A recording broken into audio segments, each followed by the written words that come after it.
মুশাবাহাত হয়ে যায় কাফেরদের।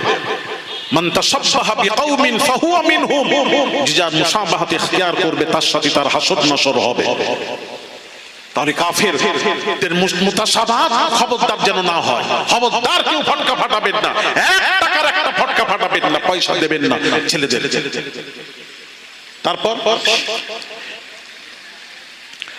গরিবদের দান করার জন্য, ভালো করে শুনুন এটা, অনেক তবলিগি ভাই, দেওবন্দি ভাই আমাদেরকে অনেক কিছু বলে, একটু কি ওনাদের গুরুর গুরু লিখছেন, গরিবদের দান করার জন্য এবং নিজেদের খাওয়ার জন্য যার তৌফিক হয়, চুরি না করে, ঋণ না করে, ভিক্ষা না করে, হালুয়া রুটি পাকানো কোনো পাপের কাজ নহে।